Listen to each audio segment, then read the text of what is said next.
Shalom. Shalom. Ada sukacita saudara? Ada sukacita? Puji Tuhan. Setiap orang yang percaya kepada Yesus, ciri-cirinya yang pertama dia harus selalu bersukacita. Kenapa kita harus bersukacita? Karena ada Yesus dalam diri kita. Amin. Yang kedua, tetap berdoa, karena ini merupakan nafas dari orang percaya. Dan yang ketiga adalah mengucap syukur di dalam segala hal. Amin. Ini saudara bisa dapatkan dalam 1 Tesalonika 5 ayat 16, 17 dan 18. Puji nama Tuhan, saya berterima kasih pada Roh Kudus lewat hambanya yang ada di tempat ini, memberikan kesempatan kepada saya untuk menyampaikan isi hati Allah pada pagi yang diberkati ini. Ada pepatah mengatakan, tak kenal maka tak sayang. Izinkan saya perkenalkan terlebih dahulu nama asli dari mana. Saudara, nama saya Pendeta Daud Silwanus Rajawali. Saya berasal dari Kutai, Bapak Kutai, Ibu Sunda. Hasilnya kayak orang Manado katanya. Ya, puji Tuhan. Yang jelas saya ini orang Indonesia. Saudara, sebelum saya percaya kepada Yesus, dulunya saya ini seorang kiai haji. Saudara mungkin kaget ya, kok bisanya kiai haji ini bisa apa? Jadi pendeta. Ya, inilah ajaibnya Yesus yang kita percaya. Amin. Inilah ajaibnya Yesus yang kita percaya. Sebagaimana dikatakan dalam satu firman, tidak ada seorang pun yang mengatakan Yesus itu Tuhan kalau tidak digerakkan oleh Roh Kudus. Amin. Saudara, memang kalau secara logika saya pun sampai sekarang ini hampir tidak percaya. Kenapa? Kok bisanya seperti itu? Tetapi inilah kuasa Allah. Kuasa Allah sekarang ini sedang dinyatakan di mana saja. Saudara, mungkin sudah bertanya, bagaimana Bapak ini? Kok bisanya Tuhan proses Bapak menjadi orang percaya? Sebagian mungkin sudah banyak yang dengar. Ada yang melalui kaset, ada yang melalui kesaksian tadi malam. Puji Tuhan saudara, sebagaimana saya katakan, bukan satu kebetulan. Pada saat mana saudara saya diangkat menjadi ulama hikmah.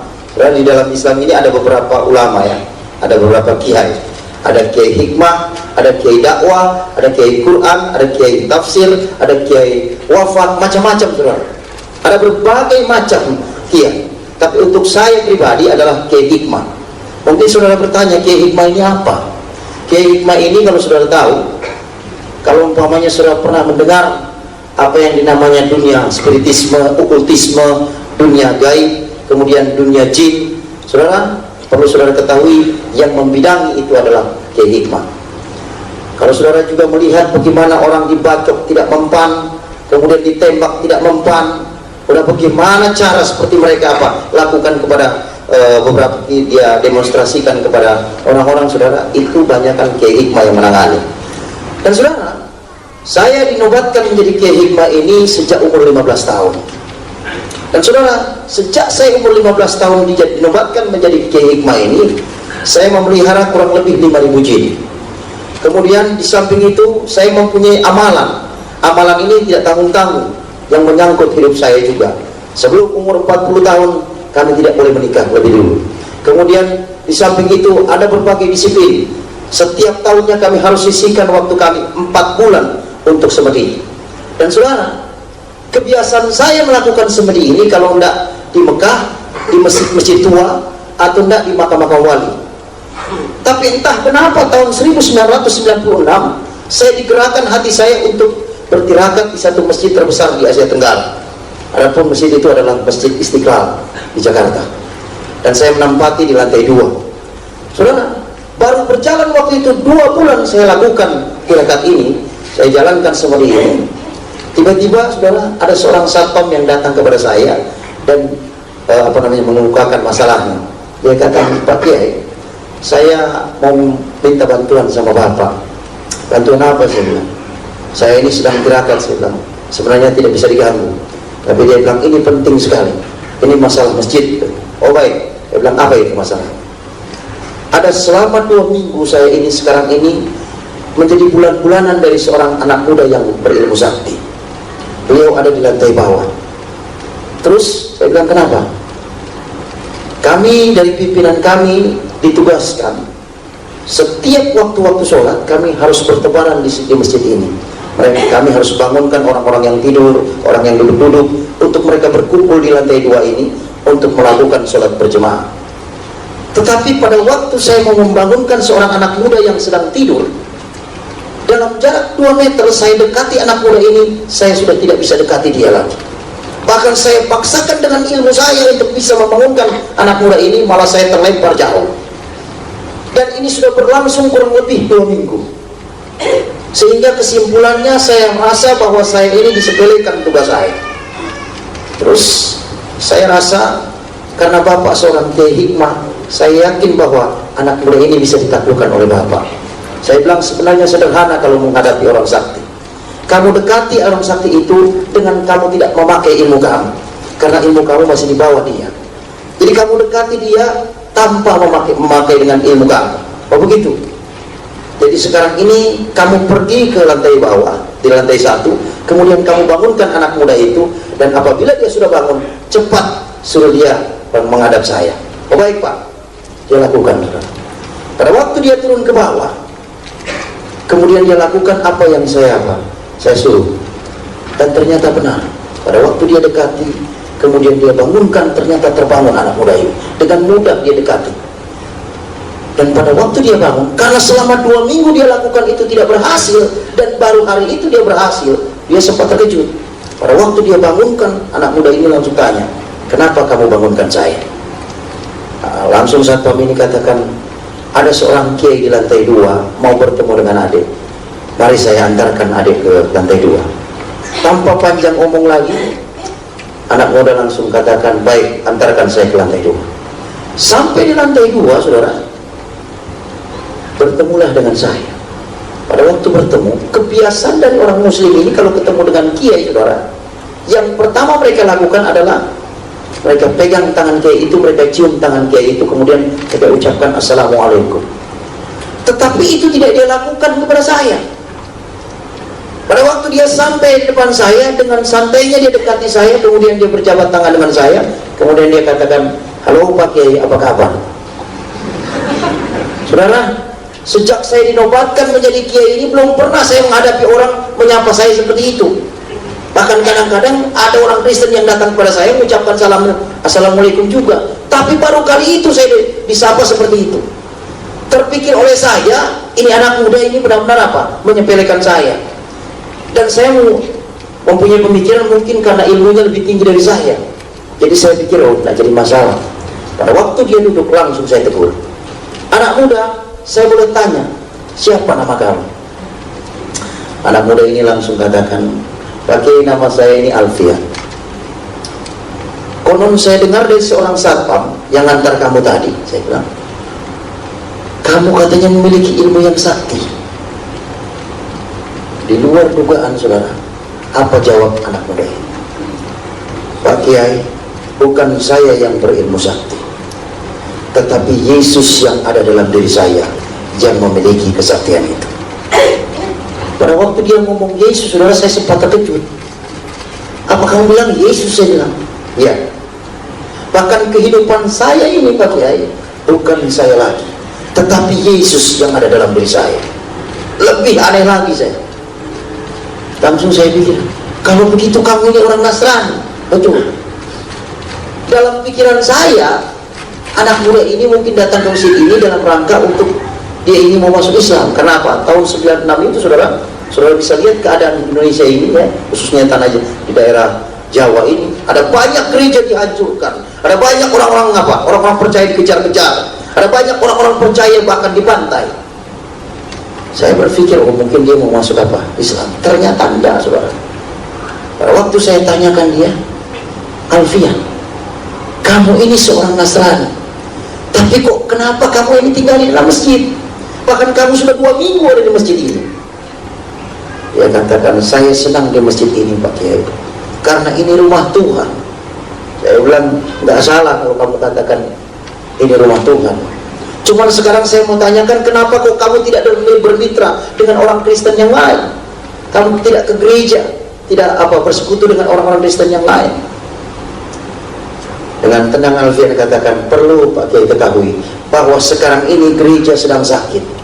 Saya bilang, sakit apa? Ada banyak orang-orang Kristen, mereka datang ke gereja bukan menyembah Allah dalam roh dan kebenaran, bukan mereka yang membaca kebenaran firman Tuhan, bukan mereka untuk memuji nama Tuhan, tetapi mereka mengagung-agungkan akan golongan mereka.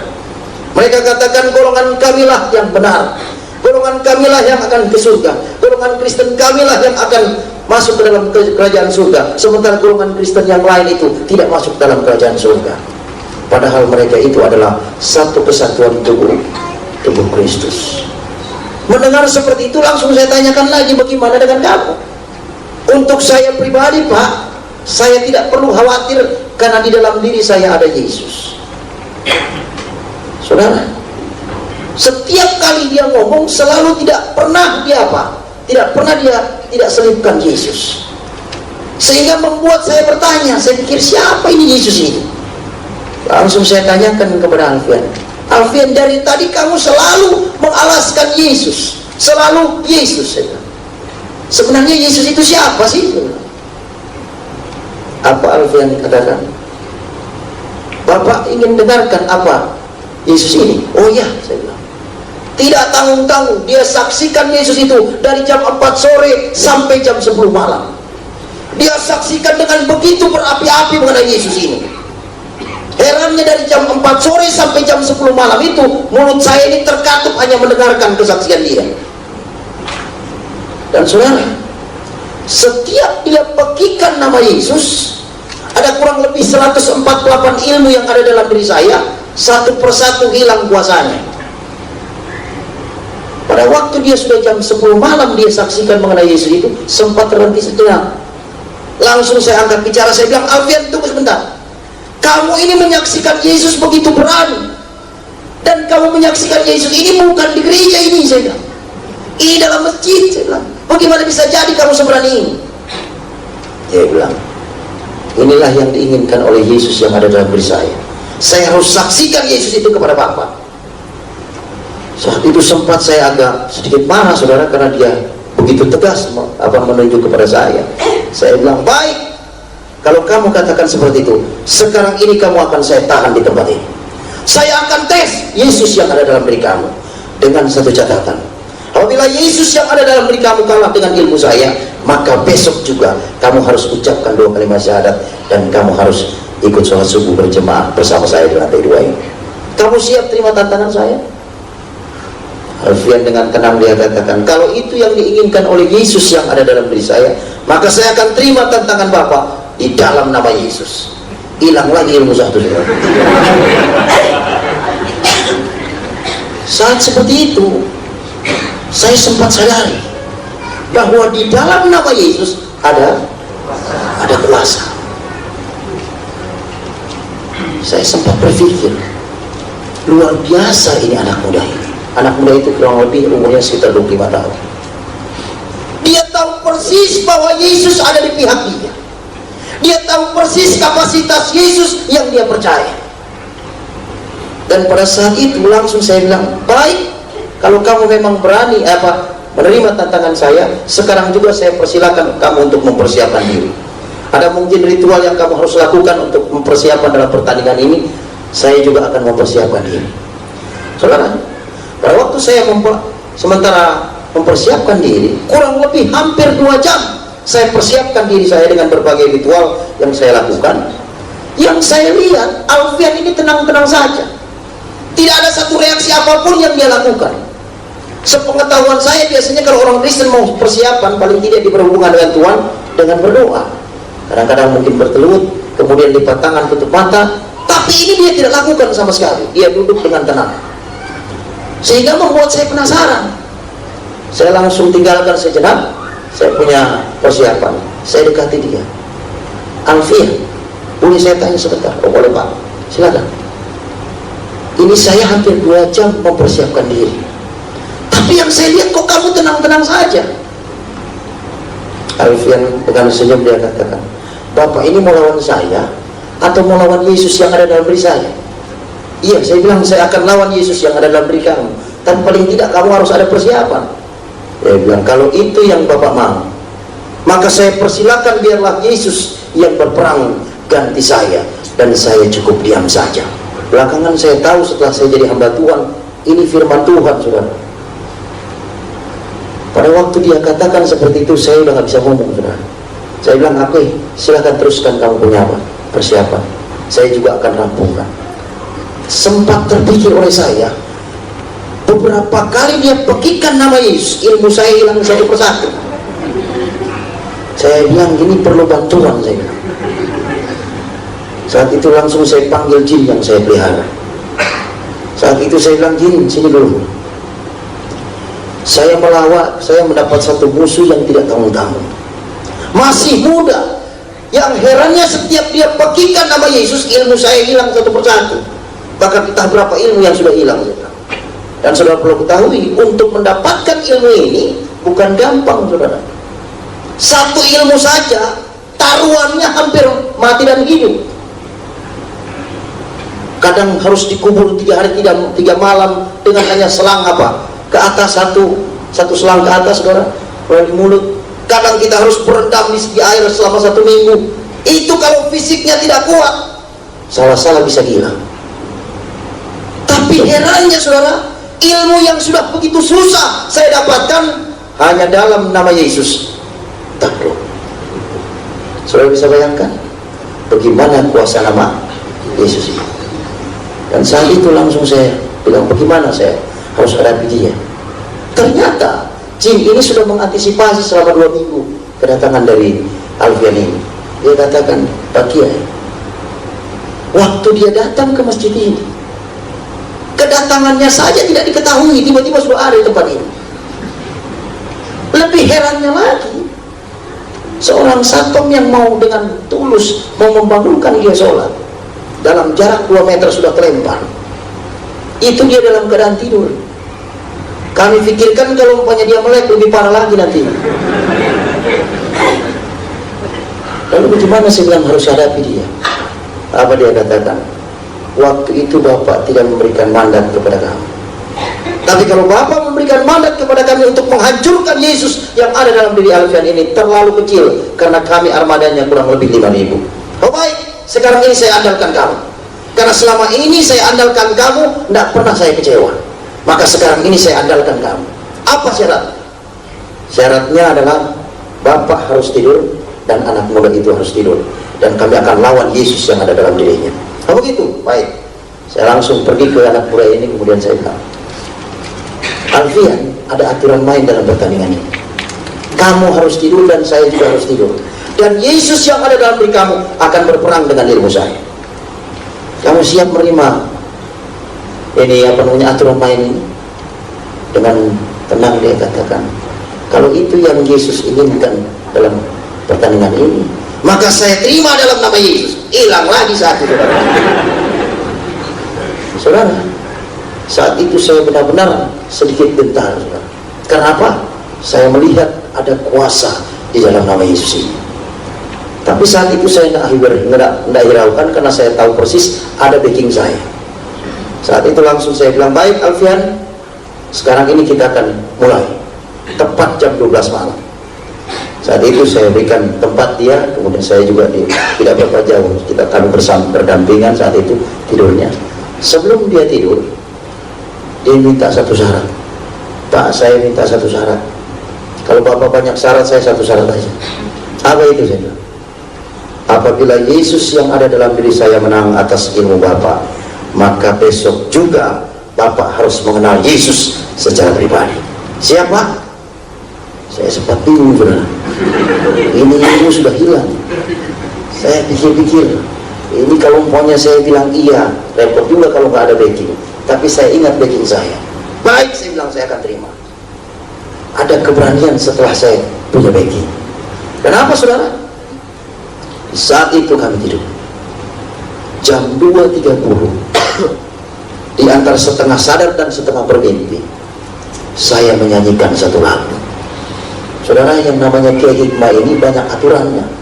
Jangankan sampai nyanyi, bersiul saja sudah haram hukumnya, apalagi nyanyi, apalagi nari-nari, saudara. Waduh, lebih parah lagi itu, lebih haram lagi itu. Tapi justru itulah yang saya lakukan. Roh Kudus bekerja secara dahsyat dan ajaib di dalam hati saya saat itu.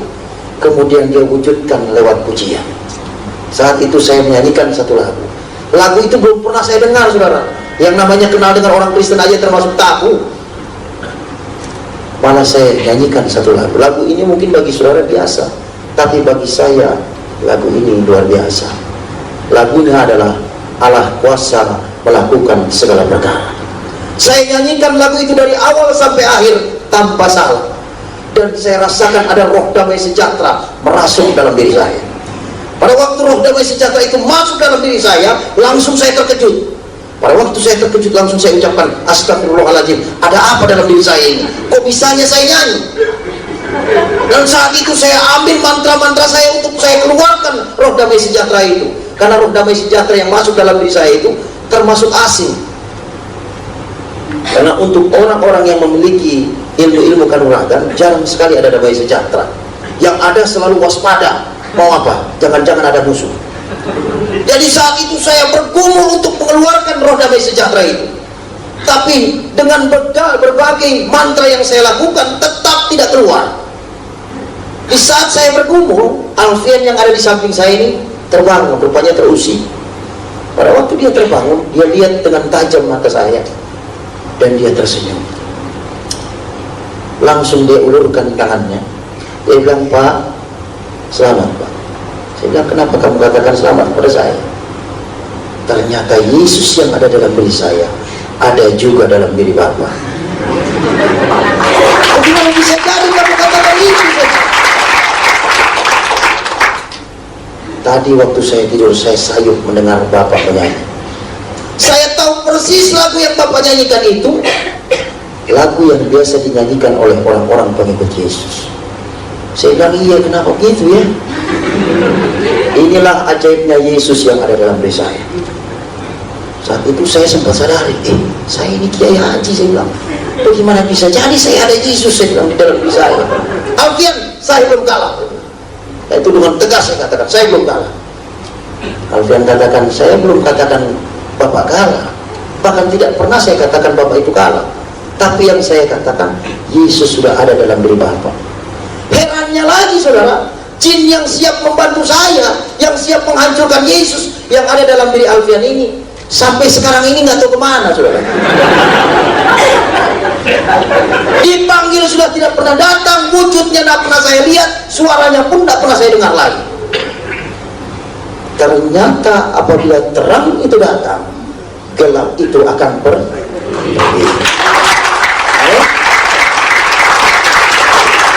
Ada banyak orang tidak mengerti masalah ini. Sudah Yesus masuk dalam dirinya, selalu katakan, saya ini masih begini. Wah, saudara, ini nggak ngerti namanya. Amin. Di mana 2-3 orang berkumpul atas nama Tuhan, Dia ada di sini. Tidak ada kuasa kegelapan yang bisa tahan apa di hadapan hadirat Allah. Amin. Saat itu tetap saya tidak bisa terima, saudara. Saya bilang, Alfian, kamu tahu saya ini seorang pemimpin umat, bagaimana bisa jadi kamu katakan seperti ini? Ya, saya bilang, kalau Yesus sudah ada dalam diri Bapa, Dia sudah berkenan dalam hidup Bapa, Dia tidak akan keluar sampai kapanpun. Lebih bingung lagi saya. Saya bilang, ini gimana kalau begini? Tapi tetap saya tidak bisa terima.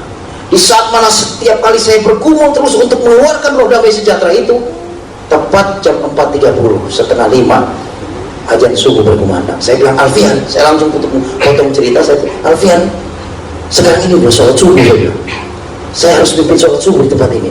Kamu mau ikut atau enggak? Alfian katakan, tinggalkan saya di tempat ini bersama dengan Yesus. Silahkan kalau Bapak mau memimpin sholat subuh.